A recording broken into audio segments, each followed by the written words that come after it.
दम, तितिक्षा, उपरति, ठीक है, कुछ ऐसे ही जैसे टर्म्स हैं, या श्रद्धा है, साधना है, ठीक, ये टर्म्स थे हमारे षट संपद के। तो इसमें से आपको क्या देगा कि सम, दम, ठीक है, और उसके साथ प्राणायाम और श्रद्धा, ठीक है, ऐसे करके डाल देंगे और बोलेंगे कि इनमें से कौन सा उसका पार्ट नहीं है, षट संपद का पार्ट नहीं है, ठीक है, कभी ऐसे। और चतुष्टाय किसके बहिरंग साधना में किस उसके अंदर आता है, क्या ज्ञान योग के भीतर आता है, भक्ति योग के भीतर आता है, या कर्म योग के भीतर आता है, कुछ ऐसे रिलेटेड क्वेश्चन भी आ जाता है, ठीक। और तो मेनली मतलब मैं यही बताना चाह रहा हूँ कि अगर आपको अंदर का कॉन्सेप्ट थोड़ा बहुत क्लियर है कि बहिरंग क्या है, वो अंतरंग क्या है, किसके अंदर है, ठीक है, कैसी साधना चल रही है, तो क्या होगा कि आप इजीली क्लियर कर पाए, ठीक। सब कॉन्सेप्ट क्लियर रखना है तो क्वेश्चन उसके साथ साथ खुद ही बन जाएगा, ठीक। खैर हाल कल की कहानी पूरा करते हैं और आज की कहानी को स्टार्ट करते हैं। आज का जो हमारा टॉपिक है वो है भक्ति योग, ठीक है। कल की जो बात थी वो सारी की सारी स्टार्ट कहाँ से होती है समझ लीजिए। अगर मैं बात करूं तीन केंद्रों के आपके, ठीक है, आपके शरीर में तीन केंद्र हैं जो मुख्य केंद्र है, ठीक है। एक आपका मस्तिष्क, ठीक है, अभी चक्रों को उन सारी चीजों को भूल जाओ कुछ देर के लिए, ठीक है। तीन मुख्य केंद्र हैं, ठीक है, एक है मस्तिष्क, एक आपका हृदय, और एक है आपका नाभि, ठीक है, तीन केंद्र हैं। तो तीन केंद्रों में से देखिए, जैसा हम कहते हैं कि जो पुरुष का केंद्र है, ठीक है, यानी कि जो मेल का केंद्र है वो आपका बुद्धि है, ठीक है, जो स्त्री का केंद्र है वो आपका हृदय है, ठीक है, और जो कह सकते हो किसी बुद्ध का केंद्र है, ठीक है, या किसी छोटे बालक का केंद्र, बच्चे का केंद्र है, वो नाभि है, ठीक है। उस जगह पर जब छोटा बच्चा है तो उसको पुरुष स्त्री का कुछ नहीं पता, ठीक है, वो उस द्वंद से बाहर आ जाता है। ऐसे ही जो समझ लीजिए ज्ञानी पुरुष है, ठीक है, स्थित प्रज्ञ है, वो भी द्वंद से बाहर आ जाता है, ठीक है, उसके लिए भी स्त्री पुरुष समान हो जाते हैं और वो छोटे बालक जैसा ही हो जाता है, ठीक। अब कल जिसकी हमने बात की थी ज्ञान योग की, वो कहाँ से स्टार्ट होती है वो जर्नी स्टार्ट होती है आपके माइंड से,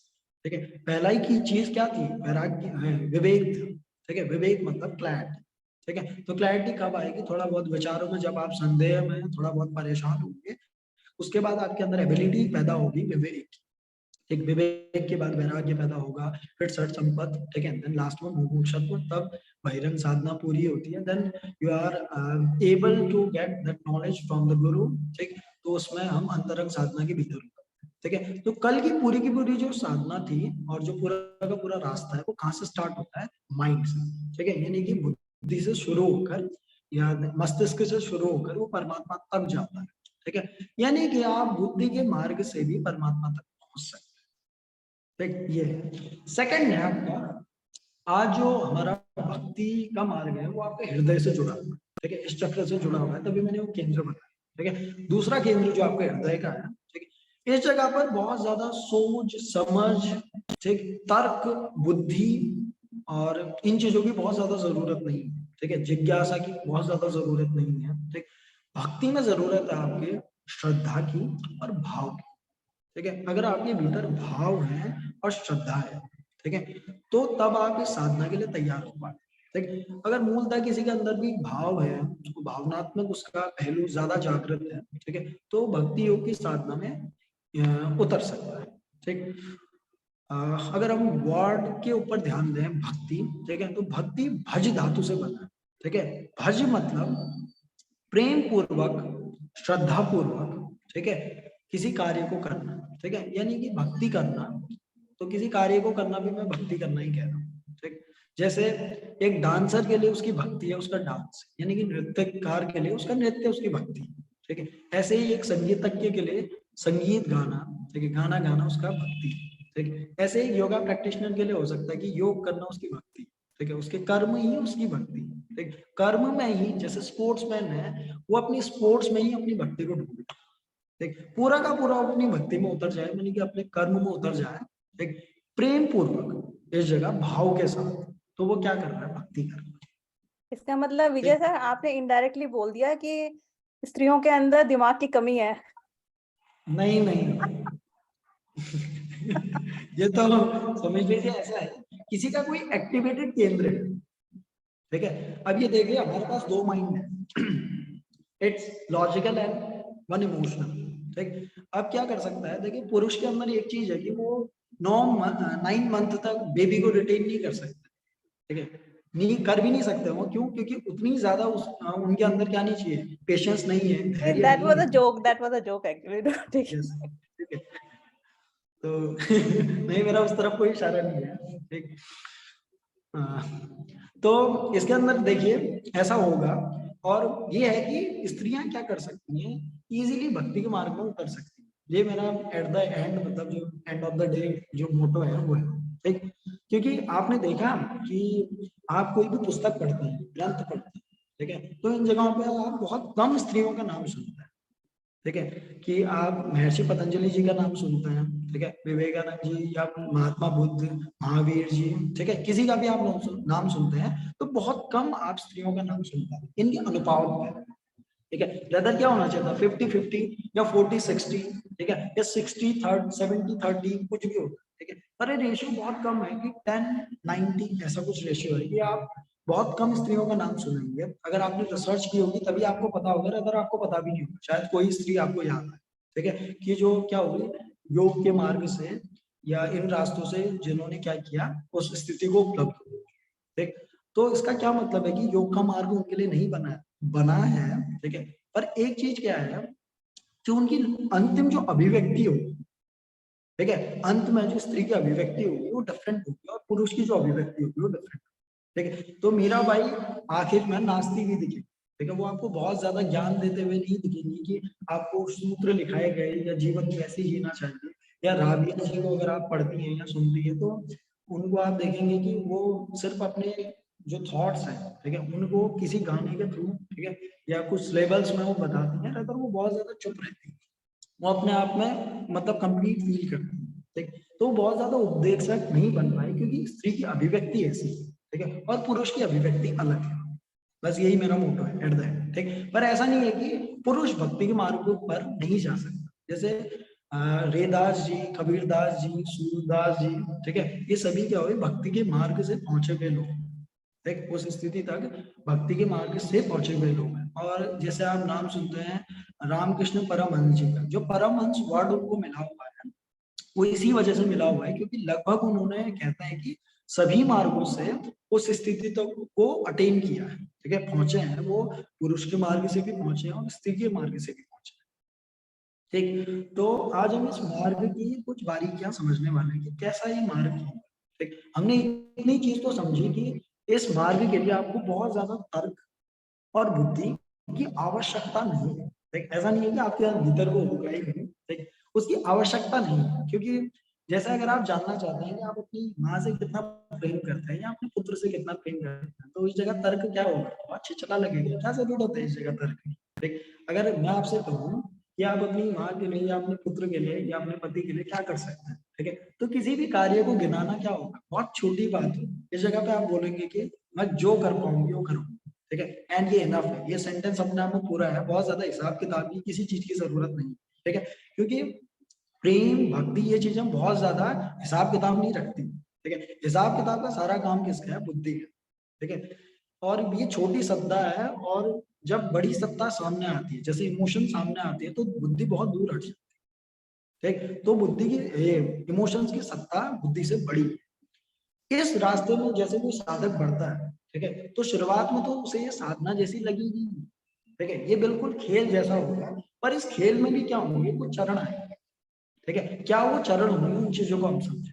तो भक्ति कैसी हो सकती है, दो प्रकार की हो सकती है, ठीक। मैंने शुरुआत में तभी आपसे कहा कि अगर आप कोई भी प्रेम पूर्वक कार्य करते हैं, ठीक है, कोई भी कार्य आप प्रेम पूर्वक करते हैं, अपनी पूरे भाव के साथ करते हैं तो आप भक्ति योग के भीतर हैं, ठीक। मैंने एग्जांपल दिया किसका भी, एक संगीतज्ञ का भी, एक नर्तक का भी, ठीक। तो ये सभी लोग क्या कर रहे हैं, उस कार्य को या अपने जीवन में उस कार्य को कर रहे हैं जो वो करना चाहते हैं, जिनसे उन्हें खुशी मिलती है, ठीक है, जिसमें उनके भाव है, पैशन है जो चीज में, ठीक। तो उस कार्य को अगर वो करते हैं तो किस मार्ग में हो, भक्ति के मार्ग में है, ठीक। पर इन कार्यों को दो तरीके से किया जा सकता है, तभी भक्ति दो हिस्सों में टूट जाती है, ठीक है, दो हिस्सों में, एक है सकाम भक्ति, ठीक है, और एक है निष्काम भक्ति, ठीक है। अगर आप अपने ऊपर में कॉपी के पेज के ऊपर भक्ति लिखा है, भक्ति योग, तो उसके दो हिस्से बना दीजिए, एक तरफ सकाम भक्ति और एक है निष्काम,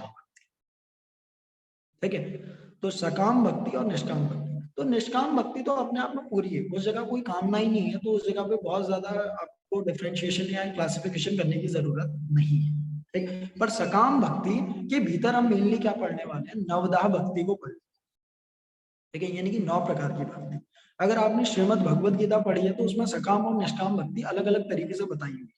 मैं कल उसका चार्ट आपको प्रोवाइड कर दूंगा, या इस क्लास के बाद आपको उसका चार्ट भी प्रोवाइड कर दूंगा, पर मेनली आज मेरा मोटो है कि हम नवदा भक्ति को अच्छे से समझें, ठीक है। तो ये 9 प्रकार की क्या आती है, चरण आती है एक भक्त के जीवन में, समझ लीजिए ये 9 चरण आएंगे, 9 टाइप के क्या आएंगे, लेवल्स आएंगे। धीरे धीरे जब भक्ति क्या होती है, गहराती जाती है, ठीक, ऐसा होगा उसके जीवन में। तो सकाम भक्ति क्या है और निष्काम भक्ति क्या है, ये समझ लेते हैं, उसके बाद हम इसमें उतरते हैं, ठीक। तो सकाम भक्ति कैसी होगी, सकाम भक्ति जिसके पीछे कोई ना कोई क्या है, कामना है, ठीक है, कोई भी कामना है तो वो सकाम भक्ति है। शुरुआत से फिर वापस आते हैं कि भक्ति क्या है, कोई भी ऐसा कार्य जो आप प्रेम पूर्वक करते हैं, ठीक है, पर प्रेम पूर्वक कार्य के पीछे भी अगर कोई कामना है तो सकाम भक्ति के भीतर आती है, ठीक। जैसे अगर कोई संगीतज्ञ क्या करता है, संगीत बजाता है या गाता है, ठीक है, पर साथ में उसकी कुछ ना कुछ कामनाएं भी हैं कि मैं कुछ धन इकट्ठा कर लूं जिससे मैं क्या करूं, अपने परिवार का पालन पोषण कर सकूं, ठीक है, अभी भी वो क्या कर रहा है, भक्ति करता है, ठीक है, अभी भी तो अपना संगीत क्या कार्य कर रहा है, ठीक है, जो उसे प्रेम पूर्वक लगता है वो कर रहा है, ठीक है, पर इस जगह पे भक्ति का टाइप क्या है, सकाम है, उसके पीछे कोई ना कोई कामना, ठीक है। तो इस प्रकार की भक्ति को हम सकाम भक्ति कहते हैं। और एक तरफ कौन है निष्काम भक्ति में, जो सिर्फ संगीत बजाता है, ठीक है, उसे नहीं मतलब है कि आप सुने ना सुने, ठीक है, उसे नहीं मतलब कि उसे कुछ मिले ना मिले, या उसे सम्मान मिले अपमान मिले, सुख मिले दुख मिले, ठीक है, उतना ज्यादा उसे मतलब नहीं है कि क्योंकि जो चीज उसे चाहिए वो उसे गाने पर ही मिल जाएगी, ठीक है, वो गाएंगे और सब कुछ उन्हें मिल जाएगा। ऐसे मीरा को क्या हुआ, मीरा बाई को नाचते हुए वो सब मिल गया जो उन्हें चाहिए था, ठीक है, तो उसके बाद उन्होंने ना मान की चिंता की और ना अपमान की चिंता की, ठीक है, क्योंकि मान भी एक कोने में रह गया और अपमान भी एक कोने में पड़ा रह गया, और वो जिस प्रकार की भक्ति कर रही हो निष्काम भक्ति, एक ठीक। एक ऊपर क्वेश्चन ऊपर है जब इसके एक क्वेश्चन है जी सर जी इसके अंदर, कि बहुत ही फाइन लाइन वाला क्वेश्चन है कि जैसे आप कह रहे हैं कि जब आप किसी चीज की इच्छा रखते हैं तो सकाम में आ जाता है और आप नहीं तो निष्काम में आ जाता है। अगर आप सपोज करो, एग्जांपल है कि आप कोई इंस्ट्रूमेंट सीख रहे हैं, फॉर एग्जांपल आप सितार सीख रहे हैं और आप बजा रहे हैं, आपको नहीं आता, आप बजा रहे हैं एंड आप ये नहीं देख रहे कि आपको कोई देखे या आपको कोई सुने, आप बस कि आप प्रैक्टिस में हैं, आप कुछ नहीं सोच रहे, तो वो किसके अंदर आएगा? और आप ये आपके मन में है कि आप प्रैक्टिस कर करके आप उसको थोड़ा बेटर कर सके, तो ये किसके अंदर आएगा, निष्काम के अंदर या सकाम के अंदर? देखो, जब भी आप प्रोसेस ओरिएंटेड है, ठीक है, जब भी आप प्रोसेस ओरिएंटेड हैं तब तो आप निष्काम के अंदर हो जाएंगे, ठीक है, जिस क्षण में आप क्या होंगे, प्रोसेस ओरिएंटेड होंगे, आप निष्काम के अंदर उतर जाएंगे, ठीक है, और जिस वक्त आप गोल ओरिएंटेड होंगे उस वक्त आप सकाम के अंदर आ जाएंगे, क्योंकि दोनों टाइम पे आप क्या कर रहे हैं, काम तो सेम ही कर रहे हैं, आपको वो अच्छा ही लगता है, ठीक, पर जब भी आप रिजल्ट ओरिएंटेड है कि रिजल्ट क्या होगा इसका, तब आप सकाम के भीतर उतर चुके हैं, ठीक, और जिस वक्त आप प्रोसेस ओरिएंटेड है, आप देखते हैं कि प्रोसेस में ही मजा है, ठीक है, मुझे नहीं मतलब कि फल क्या मिलेगा, ठीक है, एंड जो भी मिलेगा मैं उसके लिए तैयार हूँ, ठीक, तो तब आप निष्काम में उतर जाते हैं, इतना ही डिफरेंस है, ठीक ब्यूटीफुली है, एक्सप्लेन्ड, थैंक यू। ठीक। तो अब हम शुरू करते हैं नवदा भक्ति, ठीक है, एक भक्त को समझ लीजिए, ठीक, भक्त खुद से कहां तक पहुंचने वाला है, परमात्मा तक पहुंचने वाला है, ठीक है, अपनी स्थिति से परमात्मा तक पहुंचने वाला है, तो उसके सामने 9 चरण आएंगे, 9 रास्ते आएंगे, 9 स्टेप्स आएंगे, ठीक है। तो पहला जो स्टेप है वो है इस जगह पे श्रवण, ठीक है, श्रवण यानी कि सुनना, सबसे पहला जो स्टेप आएगा वो सुनना आएगा, ठीक। तो कल भी मैंने इसकी बात की थी कि जब भी आप क्या करते हैं, चीजें कहते हैं तो आप वही कह पाएंगे जो आप जानते हैं, उसके अलावा आप चीजें कैसे कह पाएंगे, ठीक है, जो आपको पता होगा वही आप कहेंगे, पर जब आप चीजें सुनते हैं तो आप कुछ नया सुन पाएंगे, ठीक है, हमेशा अगर आप सेम चीज को भी सुनते हैं ना तो उसके सुनने के और ढंग हो सकते हैं, जैसे देखा आपने कि आप किसी सॉन्ग को सुनते हैं तो कभी कभी आप उसे मजे में सुनते हैं, सिर्फ सुनते हैं, ठीक है, और कभी जब आपका मूड चेंज है तब आप उसके लिरिक्स को समझते हैं, ठीक है, उसके पीछे बजने वाले वाद्य यंत्रों को सुनते हैं, उसके धुन को सुनते हैं, सारी चीजों को सुनते हैं, ठीक। तो सॉन्ग तो वही है पर सुनने वाले का क्या हो जाता है, फिर भाव चेंज हो जाता है, ठीक है। मेरा बहरहाल मतलब क्या है कि श्रवण क्या है, बोलने से बहुत बड़ी प्रोसेस। ठीक, अगर परमात्मा के पास भी आप जानना चाहते हैं, ठीक, तो सबसे पहला जो स्टेप आएगा आपके सामने वो होगा श्रवण। ठीक है, सुनना। ठीक, तो सुनना किस किस के थ्रू हो सकता है? सुनना हो सकता है गुरु के थ्रू, ठीक, या पूरे अस्तित्व के थ्रू। ठीक है, पूरा अस्तित्व किन किन रास्तों से बोलता है? पूरा अस्तित्व इन रास्तों से भी बोल सकते हैं। जैसा आपने देखा है कि अगर मैं आपके सामने गाना गाऊं तो आप ये भी कह सकते हैं कि इनमें ऐसे वर्ड्स का यूज किया गया है, ये इस भाषा में बोला गया है। ठीक है, तो अगर आपको क्या नहीं आती, हिंदी नहीं आती और मैं हिंदी गाना गाऊं, ठीक है, एक तो पहले मेरी आवाज बहुत खराब है, ठीक है, अगर मैं फिर भी गाने की कोशिश करूं तो क्या होगा, आप देखेंगे कि सुर ऐसे हैं, ताल ऐसे हैं और भाषा ऐसी है। ठीक, पर अगर मैं क्या बजाऊं, मुरली बजाऊं, ठीक, या गिटार बजाऊं या सितार बजाऊं, कोई वाद्य यंत्र बताऊं जिसकी कोई भी भाषा नहीं है, ठीक है, जिस वक्त आप कोई मतलब नहीं निकालते हैं, उसका कोई तर्क नहीं लगाते हैं, सिर्फ आप सुनते हैं, ठीक है, तो सुनने में ही क्या होता है, आपको लगता है कि इट्स कंप्लीट, इट्स इनफ। ठीक है, आपको मन करेगा कि आप बस उसे सुनते ही चले जाओ। ठीक, तभी जैसे हम श्री कृष्ण जी को क्या करते हैं, डिनोट करते हैं, तो उनके हाथ में क्या पड़ा पकड़ा देते हैं, ठीक है, एक वाद्य यंत्र, क्योंकि वो इनफ है। ठीक है, वो वाद्य यंत्र, वो मुरली इनफ है कि वो अपनी प्रेम की वाणी को समझा सके। ठीक है, क्योंकि समझ से उसका बहुत ज्यादा लेना देना नहीं। जो पहला स्टेप आएगा साधक के मार्ग में वो आएगा श्रवण।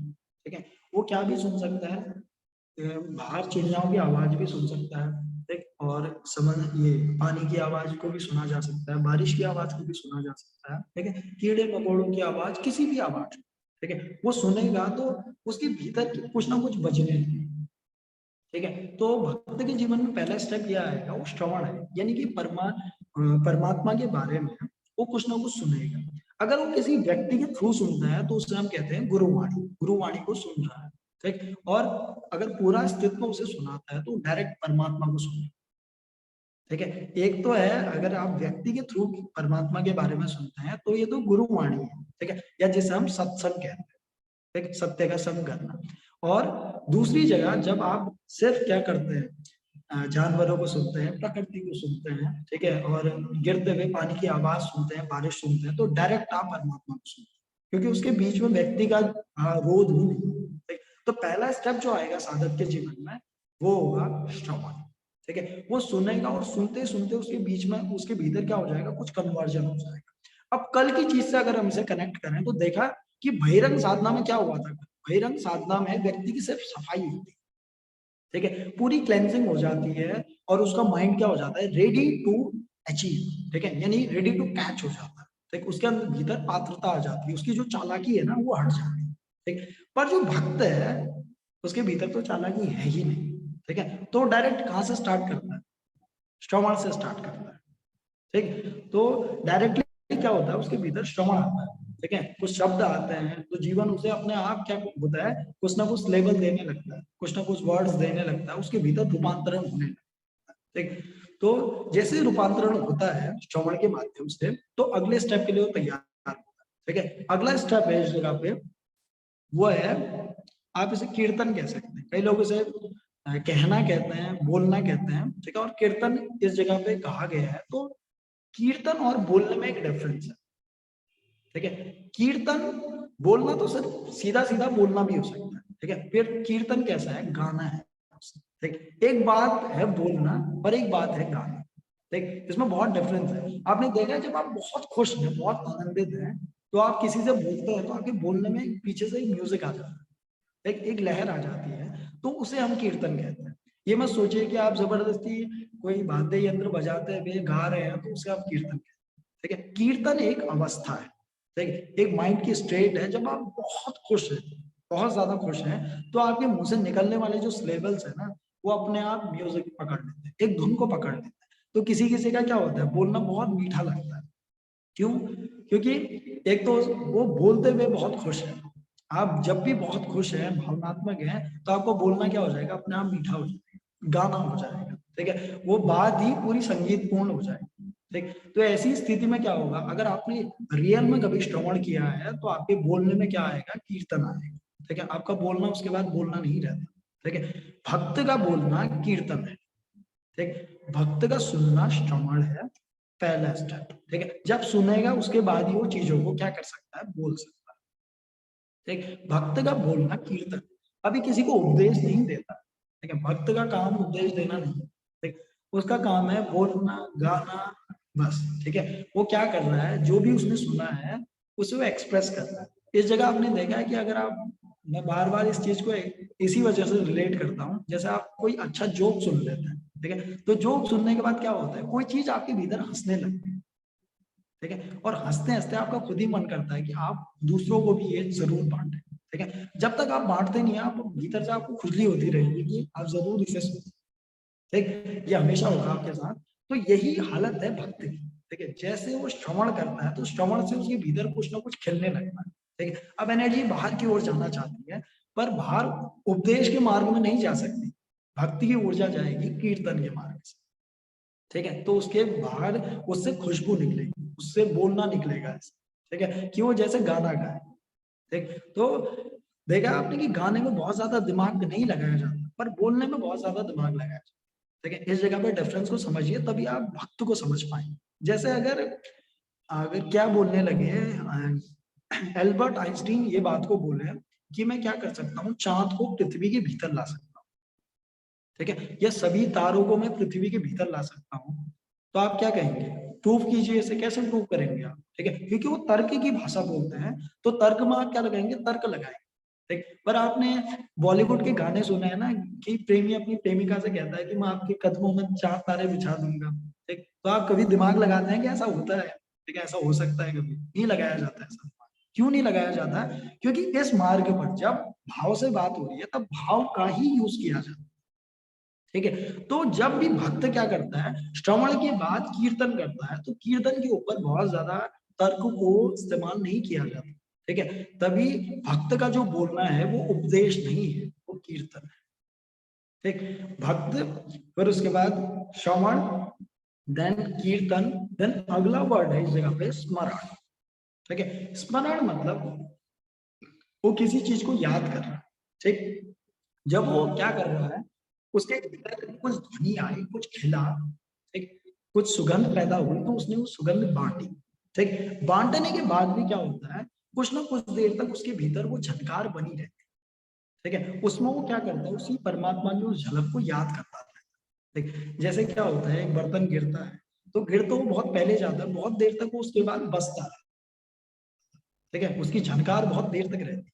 तो यही जो चीज है, आपको बहुत देर तक भी वो चीज सुनाई देगी, और अगर वो बर्तन रुक भी जाए ना, फिर भी आपके कानों में कुछ देर तक वो आवाज आती रहती है, देख। आप किसी खाली स्थान में जाते हैं, खाली कमरे में जाते हैं, जैसे शुरुआत में हमारी क्लास होती थी, मेरा एक खाली कमरा था, तो जब मैं वहां से इंस्ट्रक्ट करता था तो क्या होता था, आवाज गूंजती है, ठीक, खाली जगह में, क्योंकि आवाज गूंजेगी। और भक्ति भी ऐसा ही खाली है, जब उसके भीतर परमात्मा उतरता है, तो अगर वो एक गुना उतरेगा तो भक्ति के भीतर कई गुना हो जाएगा, ठीक है। पर कई गुना होने के बाद क्या होगा, अगर वो बांट भी देगा कीर्तन के माध्यम से, फिर भी उसके भीतर कुछ ना कुछ बसता है, ठीक। अब भक्त जब उसकी तरफ देखता है अपने भीतर, तो उसे परमात्मा की याद आती है। इस स्थिति को कहा है स्मरण, ठीक है, यानी कि याद कर, ठीक। जब हल्का फुल्का क्या हो, साउंड कम हो गई है, तब भक्त क्या करता है, परमात्मा की याद में वापस डूब जाता है, ठीक। ऐसा हर किसी के भीतर होगा, ठीक है, ऐसा मत समझिए कि भक्त के भीतर होगा। अगर कोई भी प्रेम से कार्य कर रहा है तो क्या करेगा, लास्ट में हम एक ही एग्जांपल से इसे समझेंगे, किसी भी योगा इंस्ट्रक्टर का एग्जांपल ले लेंगे, ठीक है, या किसी नर्तक का एग्जांपल ले लेंगे, आप रिलेट कर पाएंगे कि कैसे ये होता है, ठीक। तो थर्ड स्टेप तक हम पहुंच गए हैं कि वो सुनता है, वो गाता है, ठीक है, और वो बस उसकी याद में, ठीक है, उनकी याद में लगा रहता है। इस जगह पे आप एक प्रेमी की हालत को भी समझ सकते हैं, ठीक। अब ये कैसा प्रेमी है, किसी पुरुष या स्त्री का प्रेमी नहीं है, वो प्रेमी है परमात्मा का, ठीक है। Third step, then fourth step है उसके बाद पाद सेवा, ठीक है। पाद सेवा वर्ड बहुत प्यारा है, ठीक है। जिस हिसाब से पाद सेवा कहा गया है, पाद मतलब पैर, ठीक, सेवा मतलब उसकी सेवा करना, ठीक। क्या मतलब है यहाँ पर पाद सेवा, तो इसका मतलब ये नहीं है कि भगवान अपने आप आ जाएंगे और अपने पैर दिखाएंगे, ठीक है। पाद सेवा का मतलब कि व्यक्ति अब परमात्मा के थोड़ा सा करीब पहुंच गया, ठीक है, उसके अंदर इतना रस पैदा होने लगा है कि उस झनकार ने, ठीक है, जो उसके अंदर रस आने लगा है, उसके पूरे जीवन को रूपांतरित कर दिया, ठीक है, उसे पूरे जीवन में रूपांतरण महसूस होगा, और वो कैसा महसूस करेगा कि वो हर वक्त परमात्मा के करीब है। ठीक, शुरुआत में तो क्या होगा कि वो अच्छे वर्ड्स को सुनेगा, सत्संग को सुनेगा, सत्संग को सुनने के बाद उसके भीतर कुछ पैदा होगा, उसके बाद वो बांटेगा, फिर कुछ समय तक बचता रहेगा। ठीक है, ये कुछ समय तक बजने वाली चीज जब क्या हो जाती है, थोड़ी बहुत परमानेंट हो जाती है। ठीक है, उसके भीतर फिर हमेशा कुछ ना कुछ बचता ही रहता है।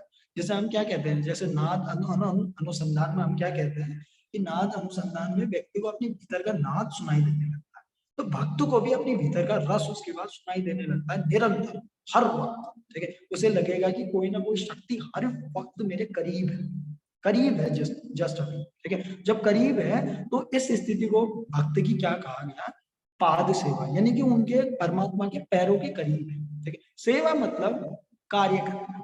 ठीक है, सेवा मतलब कार्य करना। तो आपने स्लेबल सुने हैं ना कि कबीरदास जी की, कि खाऊं पीऊं तो क्या है, या चलूं फिरूं तो परिक्रमा। ठीक है, और खाऊं पीऊं तो भोग है। ठीक, मतलब कि अगर मैं चलता फिरता हूँ तो ये परिक्रमा है उसकी। ठीक है, यानी कि कौन चलाता है, वही चलाता है। ठीक है, तो मैं अगर चल भी रहा हूँ तो किसकी, प्रभु की परिक्रमा करता हूँ। ठीक है, और खाऊं पीऊं तो कौन खाता है, ठीक है, वही भूख को पैदा करता है। तो खाना पीना क्या है, भोग है। ठीक, तो पाद सेवा में ऐसे कुछ भाव भक्त के भीतर पैदा हो जाए। ठीक है, मतलब कि वो जो भी कार्य करेगा, उससे जो भी होगा, उसे हम उसके बाद हम कर्म नहीं कहते हैं, उसे हम कहते हैं सेवा। ठीक, जैसे उसका बोलना कीर्तन है, ठीक, उसका याद करना स्मरण है, और उसका क्या करना, कार्य करना सेवा है। उसके कार्य को हम काम नहीं कहते या कर्म नहीं कहा जाता। इस जगह पे कर्म, अकर्म, विकर्म, सकर्म कुछ नहीं आता। ठीक है, इस जगह पे आती है सेवा। उसका जो भी कार्य है वो सेवा में लग जाता है। ठीक है, क्योंकि वो किसी ना किसी शक्ति से अब चल रहा है, तो शक्ति से अगर वो चल रहा है तो वो देख लेता है इसे कि कोई और शक्ति ही मुझे चलाती है, तो सारे कार्य करने वाला भी वही है। अगर मैं करता हूँ तो धन्यवाद है उसका कि उसने मुझे चुना है, और मुझे अगर चुना है तो मेरे हर कार्य के हैं उसी की सेवा में रत। ठीक, तो इस स्थिति को जब परमात्मा के बहुत करीब पहुंच चुका है साधक, तो इस स्थिति को क्या कहा गया, पाद सेवा कहा गया। ठीक है, शायद आप थोड़ा बहुत रिलेट कर पा रहे हो उससे। ठीक, अगला स्टेप है उसके बाद अर्चना। ठीक, यानी कि अर्चना करना। ठीक, और इसी के साथ में अगला स्टेप भी इसके एक्सप्लेन कर रहा हूँ, तब आप थोड़ा बहुत इसे समझ पाएंगे। ठीक है, अर्चना, और उसके बाद है वंदना।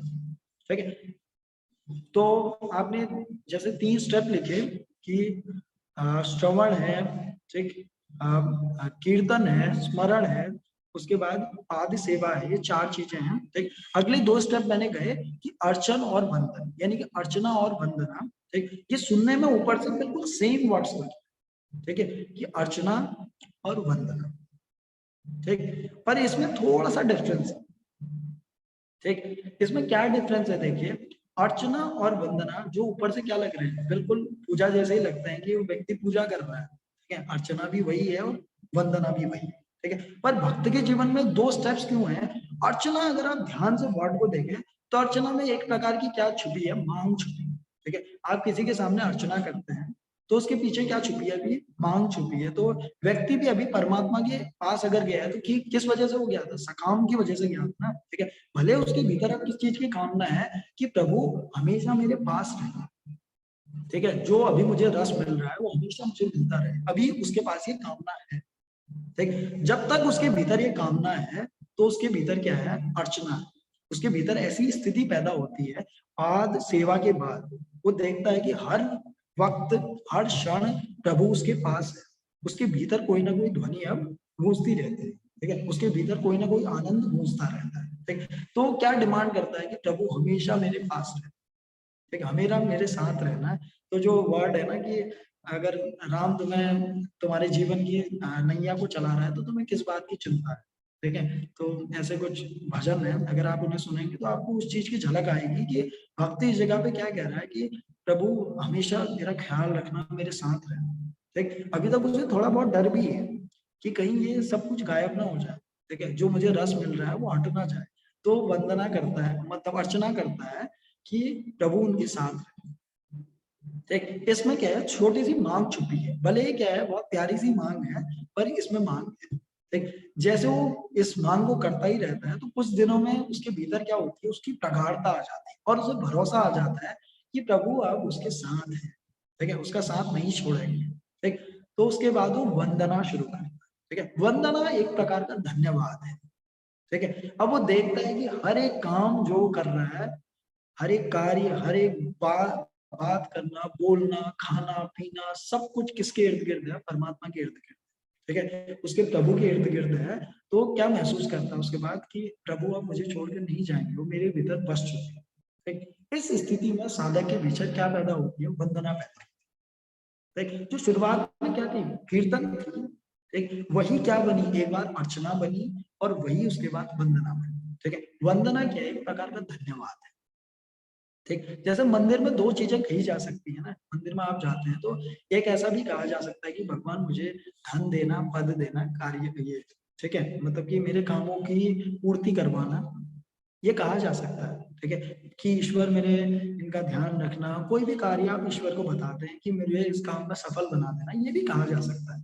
और एक बात ये भी कही जा सकती है कि हे ईश्वर, जो भी मुझे दिया है इस चीज के लिए धन्यवाद, ठीक है, तू इस जगह है, इतना ही काफी है, ठीक है, जो भी तू देगा वो सही देगा, ठीक है। जब ऐसी स्थिति साधक के भीतर या भक्त के भीतर पैदा हो जाती है, उस स्थिति का नाम क्या है?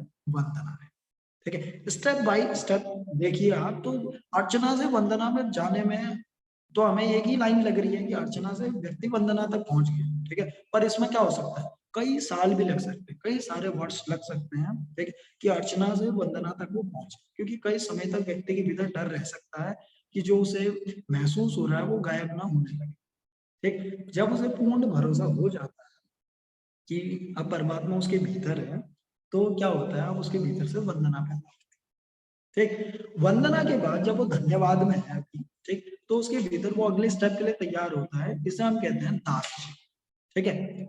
अब वर्ड को समझना, दास्य, दास्य मतलब है दास, ठीक। अब इस जगह पे एक द्वंद्व पैदा होता है कि जब वो पाद सेवा में है, ठीक है, ऊपर एक स्टेप था ना पाद सेवा, जब वो पैरों के करीब बैठा था परमात्मा के, ठीक, वो भी तो क्या है? दास की स्थिति है, ठीक है। फिर उसके बाद अर्चना पैदा हुई, फिर वंदना पैदा हुई, उसके बाद वो दास्य की स्थिति को उपलब्ध होता है, ठीक है। जबकि पाद सेवा में देखिए, भक्त ये मानता है कि जो भी वो कार्य करेगा, जो भी वो कार्य करेगा, वो क्या है? सेवा है परमात्मा, ठीक है। जो भी वो कार्य करेगा, यानी कि खाना पीना खाएगा, ठीक है, वो भगवान को भोज लग जाएगा, ठीक है। अगर चलता फिरता है तो क्या करेगा? वो परिक्रमा करेगा, ठीक। पाद सेवा में ऐसी स्थिति है, पर दास की स्थिति में क्या सेवा है, क्या स्थिति है? देखिए कि दास की स्थिति में परमात्मा उसे हुक्म देगा, ठीक है, ये बहुत डिफरेंट स्थिति है, ठीक है। दास को जैसे आप किसी नौकर को क्या करते हैं? हुक्म देते हैं ना, अगर आप हुक्म नहीं देते तो अपने आप कुछ नहीं करता, ठीक है। तो भक्त की भी वैसी स्थिति आ जाती है, वो रस में इतना डूब जाता है कि जैसे उसके भीतर क्या आते हैं? भाव आते हैं। तो भाव कौन पैदा करता है? परमात्मा पैदा करता है, ठीक है। तो इन भावों को भक्त क्या कहता है? हुक्म कहता है, ठीक है, कि ये परमात्मा का हुक्म है, ठीक है, और ये कार्य मेरे थ्रू बस हो रहा है, ठीक है, बस मेरे थ्रू हो रहा है, मैं इसे कर भी नहीं रहा हूँ, ठीक है। तो दास इतना भी दिमाग नहीं लगाता कि क्या कहा गया है।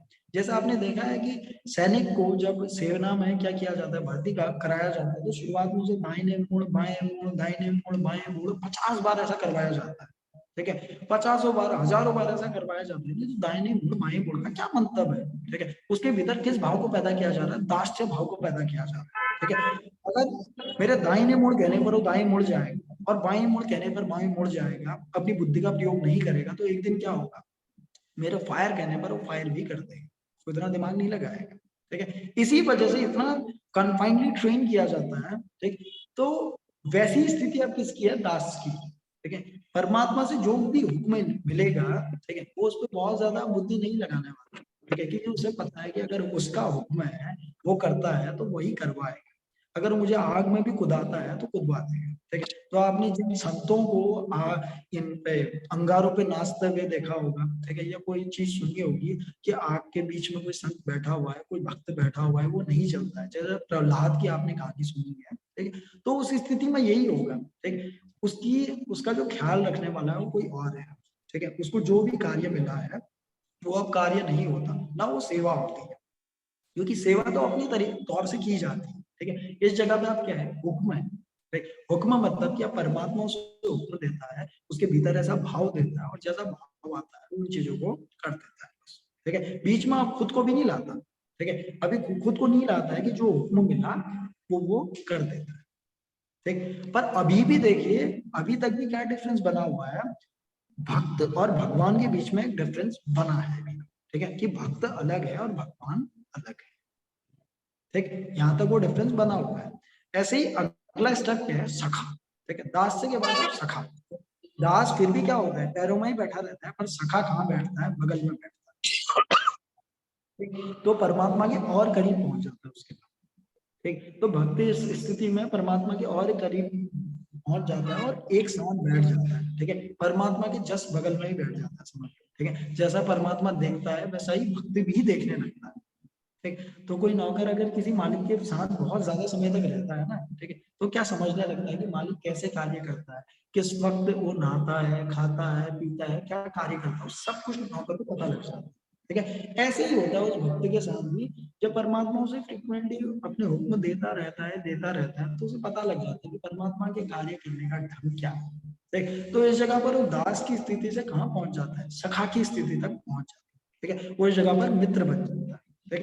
वही देख पाता है जो परमात्मा देख रहा है, ठीक। पर अभी भी किसके बीच में, भक्त और भगवान के बीच में डिफरेंस बना हुआ है, ठीक है। अभी भी भक्त परमात्मा का मित्र है, ठीक है। और अंत में क्या है, जो आखिरी स्टेप है, 9वां स्टेप है, वो है आत्मनिवेदन, ठीक है। आत्मनिवेदन के भीतर क्या होता है कि ऐसा समझ लीजिए कि भक्त परमात्मा से निवेदन करता है कि अगर मुझे इतना करीब आपने बुला लिया है, ठीक, तो मुझे अपने भीतर समा लीजिए, ठीक है। अब मैं बगल में भी नहीं रहना चाहता, मैं बस आप में ही समा जाना चाहता हूँ, ठीक है। तो ऐसा समझ लीजिए कि कोई बर्फ का टुकड़ा है ना, ठीक है, वो आपने पानी में रखा और पिघलता पिघलता पिघलता पिघलता वो पूरा पिघल गया, ठीक, और वो पानी ही बन गया, ठीक। अब डिफरेंस नहीं है यहाँ पे, क्योंकि क्या बर्फ थी क्या पानी था, दोनों एक चीज हो चुके हैं, ठीक है। तो यहाँ पर क्या होता है, भक्त परमात्मा ही बन जाता है, भक्त और भगवान में कोई डिफरेंस नहीं रहता,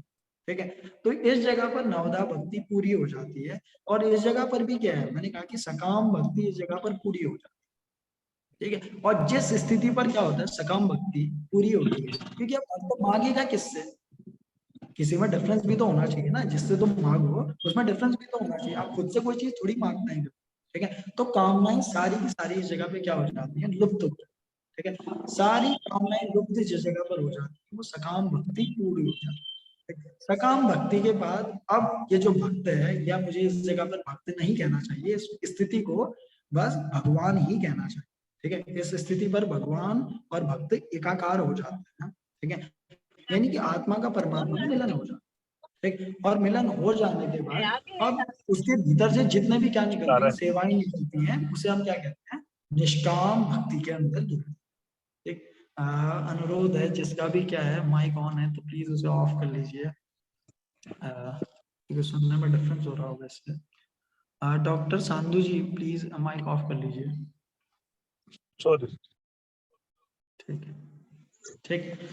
तो ये हमारी क्या है, एक प्रकार की नवदा भक्ति, ठीक है, 9 चरणों वाली भक्ति है, ठीक है। तो इन चरणों से जब भक्त चलता है तो इन पादों को, इन स्टेप्स को क्लियर करता है और धीरे धीरे क्या करता है, परमात्मा के पास पहुंच जाता है, और एक दिन वो क्या होता है, परमात्मा में ही लीन हो जाता है, ठीक है। भक्त और भगवान के बीच में उसके बाद डिफरेंस नहीं बचता है, और वो निष्काम भक्ति को, यानी कि अपर जो पर भक्ति है, ठीक है, यानी कि परम भक्ति है, उसमें लीन हो जाता है, ठीक। ये एक प्रकार की, तो यही क्या है आपका भक्ति का मार्ग है, भक्ति योग का मार्ग है।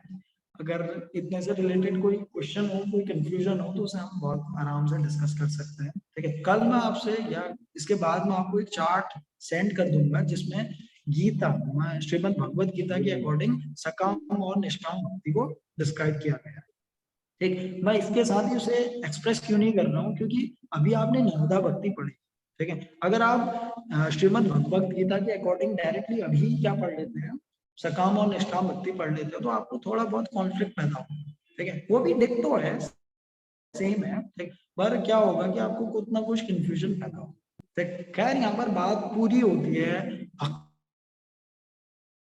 हम एक एग्जांपल से इस पूरी पूरी प्रोसेस को समझते हैं, ठीक है। कैसा होगा देखिए, जैसे क्या है, कोई संगीतज्ञ है या कोई नर्तक है, कोई नाचने वाला है, ठीक है। वो क्या करता है, नाचना वैसे ही पैदा नहीं होगा, ठीक है। नाचना देखा है, आप सिर्फ संगीत को सुनते रहो, आपके विजन नाचना पैदा होता है, ठीक है, पैदा होता है ना, ठीक। तो जो पहला स्टेप है श्रवण, वो नर्तक के भीतर पैदा होगा, ठीक है, वो नाचता रहेगा। तो श्रवण, श्रवण के बाद वो क्या करता है, जैसे इस गाना सुना उसने, बहुत प्यार से सुना, ठीक, तो वो क्या गाएगा, उसके बाद गाना स्टार्ट कर देगा, ठीक है। तो श्रवण के बाद क्या पैदा हुआ, कीर्तन पैदा, ठीक है। कीर्तन के बाद अब उसको वो गाना क्या होगा, जब बार बार उस बात को बोलते रहोगे तो क्या होगा, याद भी हो जाएगी, ठीक है। तो श्रवण, उसके बाद कीर्तन, फिर मनन, ठीक है। ये तीनों चीजें उस नर्तक के अंदर पैदा हो जाएगी, ठीक है। उसके बाद जैसे अगला स्टेप है हमारे पास पाद सेवा, ठीक है। पाद सेवा मतलब उसके भीतर आप अपने आप डांस पैदा हो, ठीक है। वो लड़खड़ाएगा, जैसे छोटा बच्चा नाचता है गाता है तो बहुत ज्यादा हिसाब किताब नहीं रखता, ठीक है, वो बस नाचता गाता रहता है, ठीक। तो वो जो भी काम कर रहा है वो क्या कर रहा है, पाद सेवा कर रहा है, यानी कि परमात्मा के बहुत करीब पहुंचकर वो सेवा कर रहा है, ठीक। अब इस स्टेप को इस जगह पर कैसे समझेंगे, जैसे अर्चन और वंदन, इसको आप कैसे समझ सकते हैं इस जगह पे, जो चीज अभी श्रद्धा जी पूछ रही थी, ठीक है, कि अगर आप कोई इंस्ट्रूमेंट को बजाते हैं, ठीक है, तो आपके अंदर अभी क्या है, प्यास है कि आपको बजाना तो अच्छा लग रहा है पर आपको और उसे सीखना है, ठीक है। आप चाहते हैं कि जो सीखा है वो मैं भूल ना जाऊं, ठीक है। जितना डांस मैंने, जितना नृत्य मैंने अभी सीखा है वो भूल ना जाऊं, ठीक। जो मुझे नृत्य आ गया है वो मैं भूल ना जाऊं, ठीक। तो यहाँ पर जो स्थिति है भक्त की, वो अर्चन है, ठीक। और जैसे अगली स्थिति है वो वंदन है, वंदन में मतलब उसे भरोसा आ जाता है और उसे ये विश्वास भी आ जाता है कि परमात्मा ने मुझे इतना सिखा दिया है कि भीतर से अब गायब नहीं हो, ठीक है। तो धन्य भाग अनुभव करता है कि जो भी मैं करता हूँ उसी के लिए, उसी के अकॉर्डिंग करता हूँ, ठीक है। तो उसके भीतर वंदना पैदा होती है उस वक्त, ठीक है, उस नर्तक के भीतर वंदना पैदा हो, ठीक है। ऐसे ही अगला है उसके बाद जैसे दास्य, ठीक है। दास्य मतलब कि अब वो प्रभु की इर्द गिर्द ही नाचना शुरू कर देगा, ठीक है, दास्य, ठीक। सखा, सखा क्या करेगा, सखा मतलब मित्र, अब वो अकेला नहीं नाचेगा, आपका दोस्त अगर आपके साथ बैठा हो तो क्या आप अकेले नाचते हैं उसके साथ, ठीक है, आप अकेले नहीं नाचते, ठीक, आप उसे भी खींच लेते हैं, ठीक, और उसके साथ नाचते हैं।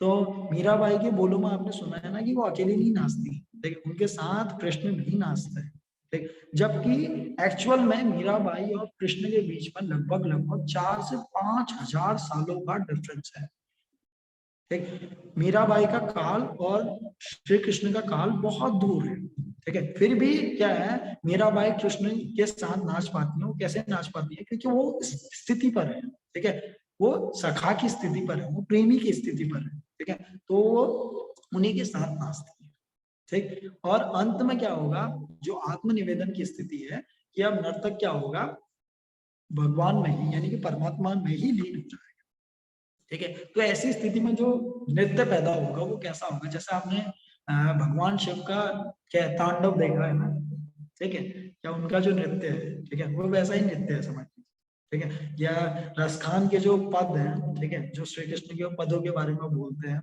वो कहें, या श्री कृष्ण का नृत्य है, ठीक है, शेषनाग के ऊपर जितने भी प्रकार के नृत्य हैं वो उससे आप रिलेट कर सकते हैं, जो नर्तक है, ठीक है, वो अंतिम स्थिति पर अब वो किसी के साथ नहीं नाचता है, ठीक है, वो क्या करता है, परमात्मा बनकर ही नाचता है। वो कैसे नाचता है कि उसके भीतर अब परमात्मा आ चुका है और वो नाच रहा है, ठीक। इसको आप अच्छे से समझने के लिए किन्हें पढ़ सकते हैं, जैसे आप रविन्द्रनाथ टैगोर जी को अगर आप पढ़े, ठीक है, तो उनके जीवन में जिन्होंने जितने उन्होंने क्या लिखे, अपने वर्ड्स इनको लिखा, गीतों को लिखा, तो गीतों को लिखते समय ना उनके कमरे में एक स्थिति बनती थी कि वो अभी वो किसी से बात नहीं करना चाहते, ठीक है, वो बिल्कुल ही क्या हो जाते थे, उनकी आंखें ऊपर की ओर चढ़ जाती थी और वो अपने आप से बात करने लगते थे, ठीक है, और ऐसा लगता था कि कोई उनके भीतर आ चुका है, ठीक है, और उस नृत्य को गाते थे, मतलब उस गाने को गाते थे, उस गाने को लिखते थे, ठीक। तो ऐसा लगता था कि कोई उनके भीतर आ चुका है उस वक्त, ठीक है। तो भक्त के भीतर ये स्थिति जरूर पैदा हो कि भगवान उसके भीतर उतर चुके होंगे, अब उसमें भक्त और भगवान जितना डिफरेंस भी नहीं बचेगा, ठीक। ये छोटा सा एग्जाम्पल है जिससे आप थोड़ा बहुत अंदाजा लगा सकते हैं, ठीक। पर इन जगहों पे मैं तर्क नहीं दे पाऊंगा बहुत ज्यादा कि कैसे ये स्थिति पैदा होती है, क्योंकि ये भक्ति का मार्ग है, इस जगह पे तर्क का कोई काम नहीं, ठीक।